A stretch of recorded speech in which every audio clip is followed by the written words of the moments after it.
আসসালামু আলাইকুম এভরিওয়ান, আশা করি সবাই ভালো আছেন। প্রসেস ডায়াগ্রামের আজকে দ্বিতীয় ভিডিও। প্রথম ভিডিও আশা করি ভালো লাগছে। কেউ যদি মিস করে থাকেন তাহলে কমেন্ট বক্সে ভিডিওর লিংক দেওয়া আছে, দেখে আসতে পারেন। তো চলুন শুরু করা যাক। গতদিনের যে সেম টপিক্সটা ছিল সেই টপিক্সটা নিয়ে আলোচনা করব, কিন্তু একটু ডিফারেন্ট অ্যাপ্রোচে। তো এটার কারণটা হইতেছে যে ডিফারেন্ট অ্যাপ্রোচে লিখলে কি কি ওয়ার্ড দিয়ে ঘুরায় ফিরে লেখা যায়, তো এই জিনিসগুলো আপনাদের একটু ক্লিয়ার করার চেষ্টা করতে। যদি প্রিভিয়াস ভিডিওর সাথে এই ভিডিওর একটু কম্পেয়ার করে দেখেন তাহলে আপনারা বুঝতে পারেন যে এখানে ডিফারেন্ট কি আছে, ডিফারেন্ট বিষয়গুলো কি আছে। আসেন প্ল্যানিং সেট করি। সো সিমিলার আগের দিনের মতোই প্ল্যানিং। এখানে হইতেছে লাইমস্টোন আর হইতেছে ক্লে দিয়ে যে সিমেন্ট তৈরি করা হচ্ছে এটা বলবো, আর এখানে চারটা এলিমেন্ট নিয়ে কথা বলবো। প্রসেস ডায়াগ্রাম হতে প্যারাফেসটা, সো এখানে প্রশ্নে যা আছে ওইটাই প্যারাফেস করতেছি। বিল্ডিং পারপাসের জন্য কংক্রিট কিভাবে প্রোডাকশন করা হয় এবং সিমেন্টটা কিভাবে তৈরি করা হয় এইটার প্রোগ্রেস নিয়ে কথা বলতেছে, এই প্রশ্নে বলা আছে। সো এটাকে যদি আমরা প্যারাফেস করি, দ্য প্রসেস ডায়াগ্রামস, সো যেহেতু দুইটা diagrams, demonstrate the way that how cement is making with require equipment. So দরকারি ইকুইপমেন্টগুলো নিয়ে কিভাবে সিমেন্ট তৈরি করা হয় সেটা বলতেছি। How it is then use to produce making concrete for building. So concrete তৈরি করা হয় কিভাবে বিল্ডিং তৈরি করার জন্য, সেই এই কথাটা এখানে বলতেছি ওভারভিউতে। So focusing on the giving process. So first process, produce cement at the end by mixing limestone and clay using some basic steps. So তার মানে আমরা এখানে কি বলতেছি যে কিছু বেসিক স্টেজ ব্যবহার করে সিমেন্ট প্রডিউসের জন্য লাইমস্টোন আর হইতেছে ক্লে দ্বারা সিমেন্ট প্রস্তুতের জন্য ব্যবহার করা হচ্ছে। অ্যানাদার প্রসেস ইজ, অন্য একটা প্রসেসে shown output as a concrete production. অন্যটাতে কি কংক্রিট দেখানো হচ্ছে প্রোডাকশন হিসেবে, যেখানে হইতেছে with a combination of four main element. So এখানে হইতেছে চারটা এলিমেন্টের মিক্সিং ব্যবহার করে এখানে কংক্রিট প্রোডাকশন করা হচ্ছে। সো এই কথাটা এখানে বলা হচ্ছে। তো এবারটা প্যারাগ্রাফ 3 তে আসি। In the first step of cement production. So এখানে দেখেন অনেক বড় একটা সেন্টেন্স চলে আসছে, ইনিশিয়ালি কথাটাকেই জাস্ট একটু এলোব্রেশন করে। In the first step of cement production, limestone and clay are crushed together by crusher to form a powder. So powder তৈরি করার জন্য লাইমস্টোন আর হলো ক্লেকে ক্র্যাশ করা হয়েছে। Then this powder combined in a mixture before going through into rotating heater which has constant heat apply, মানে যেটা প্রতিনিয়ত hit apply করে যাচ্ছে at the end of the tube, so টিউবের শেষের দিকে এসে। সো এইটাকে দেখেন একটা বড় সেন্টেন্স লেখার চেষ্টা করছি, যে সেন্টেন্সটা আপনার ব্যান্ড স্কোরকে অনেক বাড়ায় দিবে। The rotating mixture is grounded into produce cement. So এই দ্য রেজাল্টিং মিক্সচার, মানে এই মিক্সচারটা কি করা হচ্ছে, গ্রাউন্ডে রাখা হচ্ছে।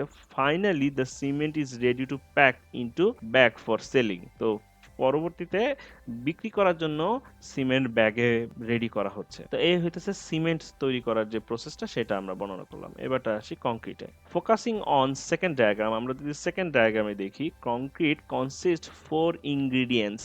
কংক্রিটটা হইতেছে তৈরি করা হয় চারটা ইনগ্রিডিয়েন্টস, মেন ইনগ্রিডিয়েন্টস নিয়ে। There are gravel which is the actually small stones. তো যেখানে কিনা গ্র্যাভেন ইউজ করা হইতেছে এবং এটা অ্যাকচুয়ালি কি, এটা হইতেছে small stone. And it part as a major material by 50% and sand with 25%, cement 15% and remain 10% is water. So এইখানে কিন্তু পোর্শন গুলো বলে দেওয়া হয়েছে আর কি। These are all used to produce concrete by concrete mixture which is continually rotate to combine the elements. So এটা কিন্তু প্রতিনিয়ত কি হচ্ছে, ঘুরতেছে এই জিনিসগুলোকে কম্বাইন করার জন্য, মিক্স করার জন্য। Finally concrete production has been done by the process. So একবারে অবশেষে আইসা কংক্রিট প্রোডাকশনটা ফুল প্রসেস দ্বারা শেষ করা হচ্ছে। তো এই মোটামুটি গত দিনের অ্যাপ্রোচটাকে একটু ভিন্নভাবে লিখলাম আর কি। তো এইবারটা আসেন কিছু ভোকাবুলারি নিয়ে কথা বলি। সো ভোকাবুলারির ক্ষেত্রে গতদিন হইতেছে ইনিশিয়ালি কি লিখবো আর মিডল কি লিখবো, এখন বলতেছে ইন্ডে এসে কি লিখবো। সো ইন্ডে কি বলতেছে, দ্য প্রসেস ইন্ড হোয়েন, অথবা finally, the last stage is, অথবা অ্যাট দ্য ইন্ড। তারপরে দেখেছি সেম টাইম, মানে পাশাপাশি কোনো সময়ের সাথে কোনো কাজ হয়ে থাকে, তাহলে লিখবো হলো meanwhile. As this is happening, মানে আরো একটা জিনিসের সাথে। At the same time, beside this, as well as this. So এইরকম দিয়ে একই প্রসেসের সাথে যদি আরেকটা প্রসেস পাশাপাশি হইতে থাকে, তো এই জিনিসগুলো আমরা অ্যাড করতে পারি, মানে সেম টাইম বোঝানোর জন্য। তো আশা করি ভোকাবুলারি গুলা আপনাদের কাজে আসবে। তো এবারটা আসি পরবর্তী স্যাম্পলে। সো পরবর্তী স্যাম্পলটা না হচ্ছে ক্যামব্রিজ আইএলটিএস 12 বইয়ের টেস্ট 8 থেকে। সো এখানে যদি আমি কোশ্চেনটা পড়ি, তো কোশ্চেনে কি বলতেছে, diagram below shows how geothermal energy is use to produce electricity. So geothermal energy ব্যবহার করে কিভাবে হইতেছে ইলেকট্রিসিটি প্রডিউস করা হইতেছে এইটা সম্পর্কে এখানে বলতেছি। তো প্রথমে প্ল্যান সেট করি, প্ল্যান সেট করে আমি ওভারভিউতে কি বলবো যে 5টা স্টেজ এখানে ব্যবহার করা হচ্ছে অ্যান্ড ওয়াটার ওয়াল সম্পর্কে এখানে বলবো।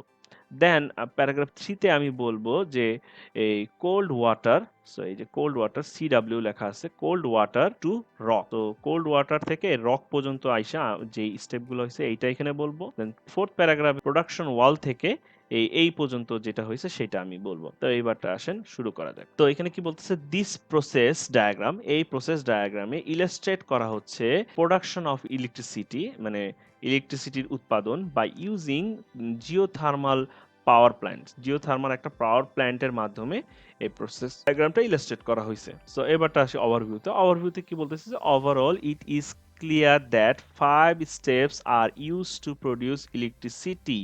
এই যে সেন্টেন্সটা ইউজ করছে এটা কিন্তু ওভারঅল অনেক জায়গায় ইউজ করা যায়। সো এটা যদি একটু শিখে রাখেন দেখা যাচ্ছে আপনার থিঙ্কিং টাইমটা কমে যাবে আর কি। হ্যাঁ, by combination of turbine and generator. So কিসের মাধ্যমে, জেনারেটর আর টারবাইনের কম্বিনেশনে আর কি। হ্যাঁ, cold water and hot water are use to for pumping.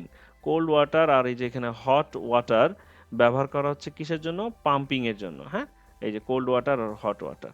And two type of wall use to geothermal zone. So দুইটা ওয়াল ব্যবহার করা হয়েছে এখানে জিওথার্মাল জোনের জন্য, একটা হচ্ছে ইনজেকশন ওয়াল আর একটা হচ্ছে প্রোডাকশন ওয়াল। প্যারাগ্রাফ 3 তে যদি দেখি যে এখানে কি লেখা হচ্ছে যে if we look at the details of electricity production, initially cold water is pumped down to 4.5 kilometer below the earth's surface. If we look at the details of electricity production, এইটা কিন্তু অনেক জায়গায় ইউজ করা যায়। আর এখানে বলা হইতেছে earth surface, মানে পৃথিবীর যে ভূমি আছে এইখান থেকে 4.5 কিলোমিটার নিচে এটা কি করা হচ্ছে, ওল্ড ওয়াটার পাম্প করা হচ্ছে। ঠিক আছে, next the water is pass into the inject well underground. So underground করা হচ্ছে এই ইনজেক্ট ওয়েলের মাধ্যমে, where it passes through the hot rock, যেটা কিনা হট রক মানে গরম রকের মাধ্যমে এটাকে পাস করানো হচ্ছে, which converting the cold water into hot water, যেটার মাধ্যমে ওই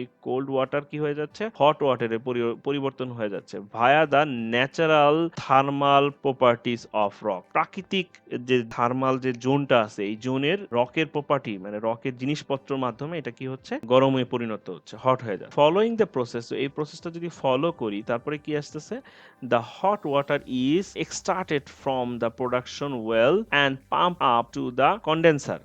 কন্ডেন্সারে এটা পাস করা হচ্ছে পাম্প আপ করে হট ওয়াটার গুলোকে, to turn into steam. So এটাকে কি করা হচ্ছে, বাষ্পভূত করা হচ্ছে, স্টিম করা হচ্ছে। Subsequently the turbine is powered by, তার মানে এর মাধ্যমে কি হচ্ছে, পাওয়ার্ড বাই স্টিম, এই টারবাইন কি হচ্ছে, পাওয়ার পাচ্ছে স্টিমের মাধ্যমে, which bring to the power is generated and this turbine converting the mechanical energy into electrical এনার্জিতে পরিণত করা হচ্ছে for distributing by the electric pole, এবং পরবর্তীতে ইলেকট্রিক পোলের মাধ্যমে এটাকে কি করা হচ্ছে, ডিস্ট্রিবিউট করা হচ্ছে ইন্ড ইউজারদের কাছে। সো এই হইতেছে মোটামুটি আমার এই জায়গার প্রসেস ডায়াগ্রামটা। আশা করি আপনারা বুঝতে পারছেন। সো এইখানে দেখেন কিছু কিছু ওয়ার্ড আছে যেগুলো হচ্ছে স্টেজ অথবা প্রসেস ডায়াগ্রামের জন্য ব্যবহার করা হয়, এগুলো একটু ইউজ করার চেষ্টা করবেন। কিছু ওয়ার্ড ইউজ করছি এবং গ্রামাটিক্যাল ইউর ফিক্সিং থাকলে, লেক্সিক্যাল ডিসগুলোর ফিক্সিং থাকলে আপনার 7+ ব্যান্ড ইউজ করে এখানেও চলে আসবে ইনশাআল্লাহ। তো আজকে এই পর্যন্তই থাকলো, আশা করি ভালো থাকবেন এবং সাথে থাকবেন।